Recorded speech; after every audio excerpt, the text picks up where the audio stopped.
All right, Shalom. This is Har1 by Yasha Allah of the Lions Den Camp. I want to say Kal Halayim, La Yahweh, Bahashim Yahushai, Bahashim Harakah Kodash, Ma'amah. Double honor to the elder apostles of GMS and the elders. Shalom to you, Akim, and Akwatim and children that believe in sincerity and truth around the four corners of the earth. This is in response to Apostle Tahar's, request for all camps to do a response to or a breakdown on Daniel 11 and 28. So I got it in the chat, group chat this morning from one of the brothers in the camp, the bar. So I'm going to try to go into it real quick. I'm not going to do the whole chapter from request of Apostle Tahar, and may go into some parts of it since it kind of struck my spiritual nerve, kind of exciting to go into the scripture. So 11 and 28 is basically speaking of Antiochus IV, being on the scene around 170 BC. All right, he started ruling around 175. All right, after Seleucid the fifth or the fourth, Seleucid the fourth, and Heliodorus. All right, so when he came into power, he was the only king of the Syrian Empire, or the Seleucid Empire, that ever tried to take away the Holy Covenant from Jerusalem, and none of the other rulers ever tried to take that away from us. He was the one that stepped in and started pushing the policies and culture of paganism on our people, and took away the Holy Covenant, and basically ransacked and desecrated our temple during the times of 168 BC, which led to the rededication of our temple with Judas Maccabees, right? The Maccabean revolt, which lasted till about 164 BC, all right, when Antiochus the fourth died. So just a briefing on that. I want to go into this scripture real quick, make it quick. Daniel 11 and 28, it says, "Then shall he return to his land, into his land with great riches." All right, what was Antiochus the fourth land? It was Syria, all right, what today called Antioch. All right, it says, "And his heart shall be against the Holy Covenant," right? At that moment, he had gained a lot of great riches from going against Ptolemy the sixth. He was going against Ptolemy the sixth, and they were appealing to Rome, both of them, in the prior scripture. I may go into that sometime. But they were appealing to Rome, and both fighting over Palestine, Syria, Seola, Syria, and what's called Phoenicia, which would be like Judea. All right, because all of those provinces were taken by Antiochus III, their forefather. And when Antiochus III died, that's when you had Seleucid, the fifth ruler. And then Seleucid was killed after he sent Heliodorus into Jerusalem to steal money to try to pay the Romans. You see that? And Heliodorus was a Jake. He was an Israelite. And the Lord sent angels to kick his ass. Sent 3 angels to beat his ass. And they met him and kicked his ass, and scared the shit out of him and turned him into a prophet. He wound up speaking his testimony that he, spoken of in the book of Maccabees. But then on his way back, he wound up killing or assassinating Seleucid the fourth. All right. So once he was killed, that's when you had Antiochus come on the scene, and Heliodorus was ousted by Antiochus IV, and this was around 173 or 173 BC, and next thing you know, around 170 you had because you had Heliodorus, he wound up setting up Seleucus IV's son Antiochus as a ruler. After he killed his father, Seleucus IV, Heliodorus killed him. So after he killed him, he set up Seleucus' son as ruler, Antiochus. So that's when you had Antiochus IV, which was Seleucus' brother. He was on the scene, and he killed Antiochus. Antiochus IV killed young Antiochus, which was the son of Seleucus IV, his brother. All right, and then he ousted Heliodorus. So when Seleucus IV came into power, he went up against Egypt. He started pushing those pagan customs on our people, and he needed money to pay off the Romans. They was all about getting money to pay off their Roman debt for their that their dad has built up. I think called indemnities. It was like a tax for going to war. And since he was going to war, that tax was still on his family. And that's how Antiochus IV became a hostage at Rome after his dad died, right? Antiochus III. He became a hostage at Rome. He got out because Seleucus IV got him out by giving up his own son, Demetrius, as a hostage. And so Demetrius never made it to the throne under his father, Seleucus IV, all right, dealing with the whole Heliodorus situation. Instead, they put Antiochus in power. Then Antiochus IV killed him, took the throne, and then that's when he went up against Egypt. And because Egypt, Antiochus, Ptolemy VI, he was going to invade those areas that he felt he owned, called Seola, Syria,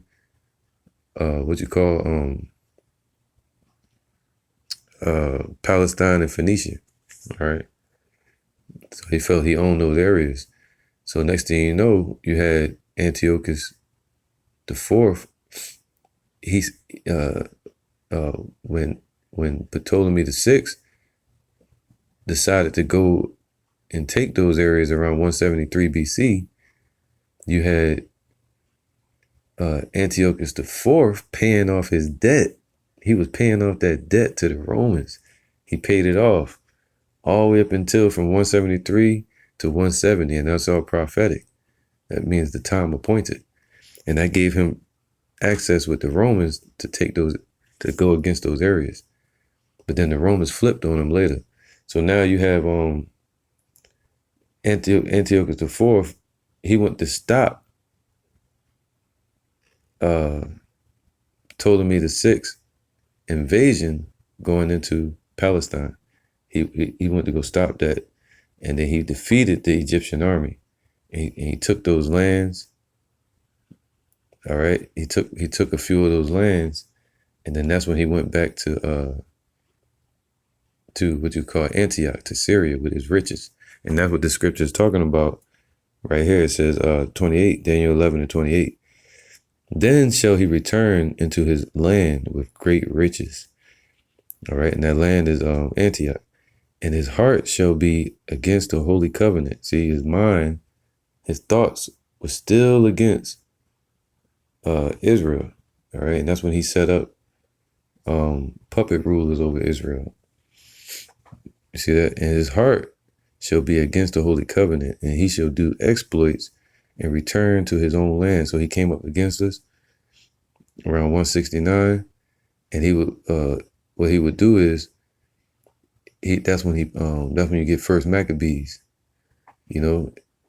with when he started paganizing our people. our people became what? Hellenized. He started Hellenizing the Jews. And part of our people became Hellenistic, meaning Greeks. And then a part of us stayed with the covenant. And that's when you get the whole establishment of the Sadducees and the Pharisees. All right, the Sadducees, they stuck with the whole Greek custom where they didn't believe in spiritual life or the spirit, life after death. They didn't believe in the Messiah. They didn't believe in a lot. So you had the Pharisees. They believed in the covenant, but they believed in it so much in the law that they'll put somebody to death, or they'll tell you had to be circumcised.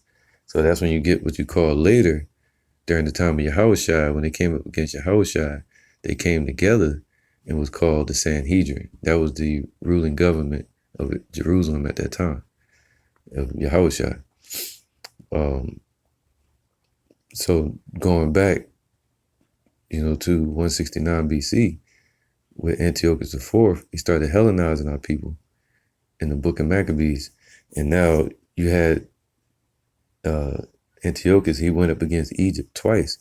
So the second time he went up against Egypt, he was rejected. All right. So before I get that, I'm gonna get this real quick. All right. This is where is it at? Okay, First Maccabees 1 and 10. And there came out of them a wicked root, Antiochus surnamed Epiphanes. All right. So Antiochus IV, this is who it's talking about. Antiochus surnamed Epiphanes. All right. And this guy started ruling right after Seleucus IV. All right, Seleucus IV ruled from 187 to 175. All right. And then that's when he was assassinated by Heliodorus, an Israelite, spoken of in 2 Maccabees chapter 3. All right. So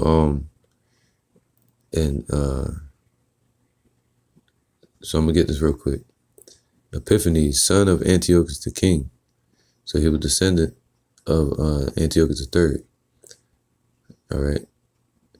Who had been in hostage at Rome. So Antiochus IV, he became a hostage at Rome to pay off the debt for his father, after his death. And he reigned in the, but he was freed by Seleucus IV. And he reigned in the 137th year of the kingdom of the Greeks, right? If you go back to 312 BC, it'll bring you up to 175, because 312 BC is when what you call the Diadochi was fully established, all right, with his forefathers, Antiochus, Seleucus, all right. So now you had, I think it was Seleucus, Lysimachus, Cassander, and Ptolemy. Now, because that was basically the death of Antigonus, and that's what established the Diadochi in 312 BC, which established the Syrian Empire as the home base of paganism, or the Hellenistic successors called the Diadochi. And now, from that, you have a wicked root, and he ruled in 175 BC. And in those days went there out of Israel wicked men, who persuaded many, saying, let us go up and make a covenant with the heathen. So they let you know that in Antiochus and his bloodline, they're all heathens. So that's Esau. The heathen that are round about us, for since we departed from them, we have had much sorrow. So this device pleased them well. And then certain of the people were sore forward herein, that they went to the king, who gave them license to do after the ordinances of the heathen. So in 169 BC, that's why in Daniel 11, they said his heart was against the Holy Covenant, because he gave license and set his policies against our people. And he said, hey, man, I'm putting y'all pagan Hellenized Jews, Israelites, over the Israelites of the circumcision that knew they would, that believed in the covenant. All right. And it says, So it gave them due license after the ordinances of the heathen, whereupon they built a place of exercise at Jerusalem, according to the customs of the heathen.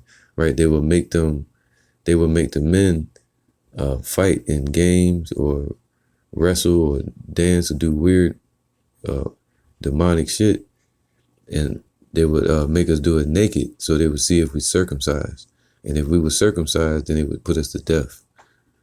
All right, so that's what they mean. They would make us that, and that's why you have in the gyms, they motherfuckers be half naked, or the Olympics, it's a damn cesspool. All right. So it says, and made themselves uncircumcised, and forsook the holy covenant, and joined themselves to the heathen, and were sold to do mischief.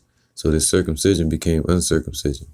And some take it as they were taking fake skins and putting it on so they wouldn't get killed, man. All right, but that's twofold. Now, when the kingdom was established before Antiochus, so that's why it goes into Daniel 11. This matches up perfect. He thought to reign over Egypt. All right, and that goes with Daniel 11 and 25. You know, so he thought to reign over Egypt, that he might have the dominion over two realms. All right, so he wanted those areas of Phoenicia and Palestine.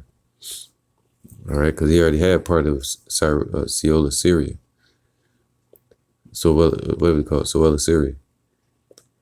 Wherefore he entered into Egypt with a great multitude, with chariots and elephants and horsemen and a great navy, and made war against Ptolemy, king of Egypt. But Ptolemy was afraid of him and fled. Many were wounded to death. All right, that matches up perfectly with the scripture. That's when Antiochus IV got all them riches, and he went back to his own land. All right, so it says verse 19. Now he got, and mind you, the Greeks, they got the elephants from going to war against Darius III. All right, and from 334 BC to 330 BC with Alexander the Greek. And that was the first time they seen them elephants, man. And they were scared as shit. They called them monsters or beasts. They didn't even know what the hell they were. So they started using those later in battles, you know. So, but you had an Israelite that killed one of those few of those elephants later on in Maccabees. All right, but anyway, I'm gonna keep reading. It says, verse 19. Thus they got the strong cities in the land of Egypt, and he took the spoils thereof. So he took all the spoils, all the riches. All right, and after that Antiochus had smitten Egypt, he returned again in the 143rd year, and went up against Israel and Jerusalem with a great multitude. So he returned later in 168 BC. All right, and that's when he came up against Jerusalem. So he came up against Egypt, and he came up against Egypt twice, and the second time he came up against Israel as well. All right, because he had lost when he came up against Egypt the second time. You had an army over in Shittim, which today is called Cyprus, the Roman army. They met against him and they backed him down. They backed Antiochus down. So he was salty about that. He was upset.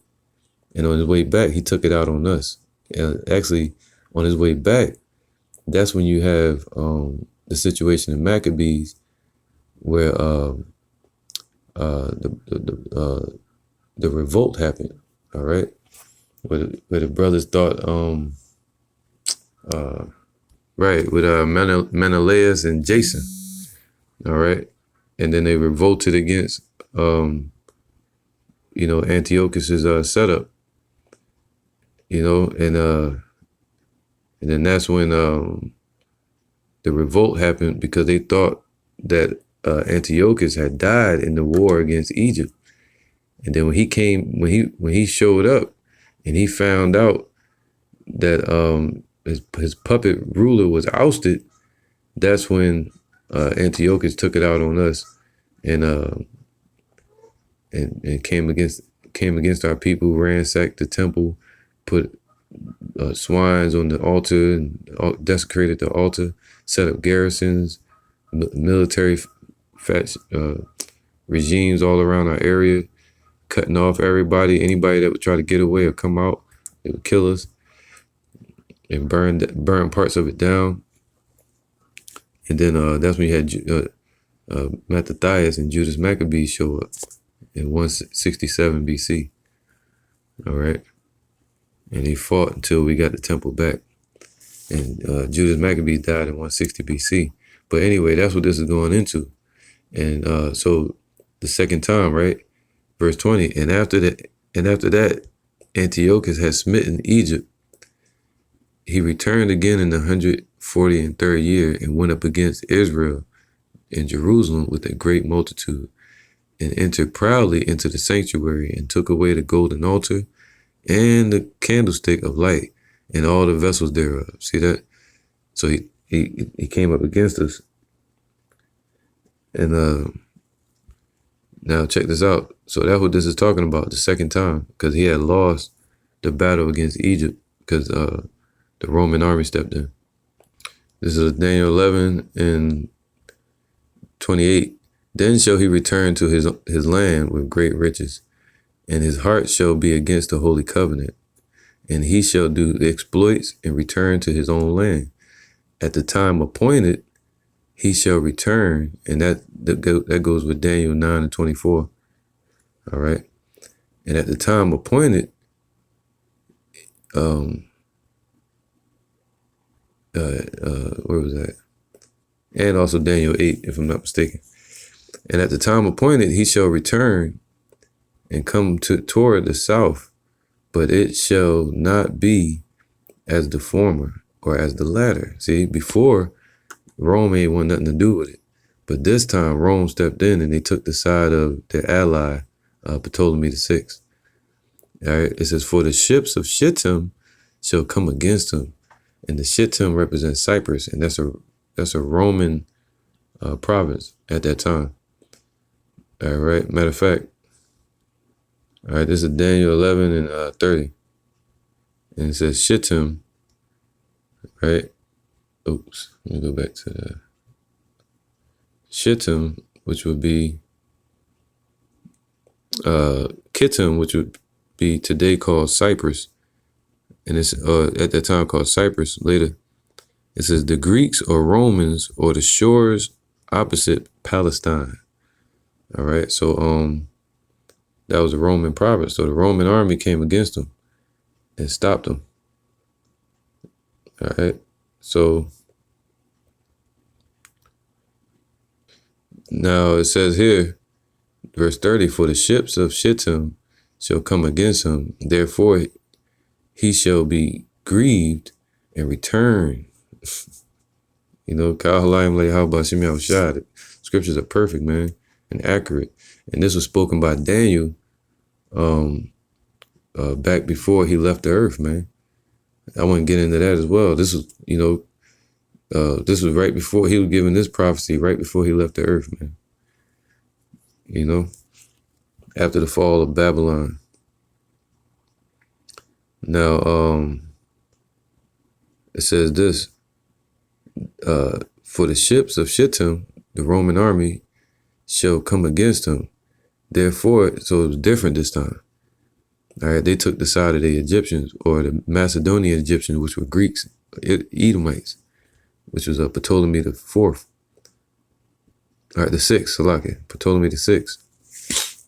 Therefore, he shall be grieved, so he was salty, and returned and have indignation against the holy covenant.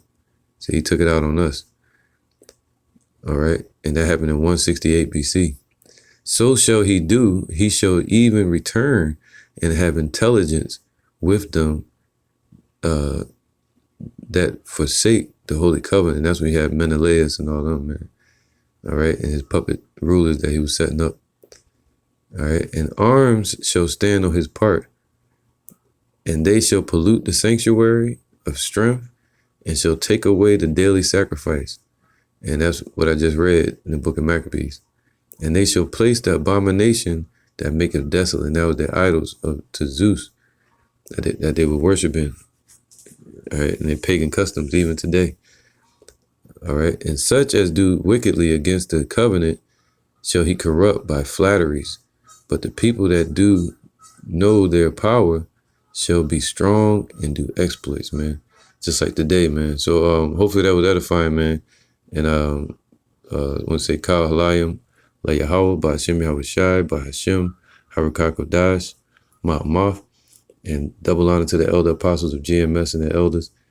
And shalom to you, Akim, and Akwatim, and children that believe in sincerity and truth around the four corners of the earth. And I'm just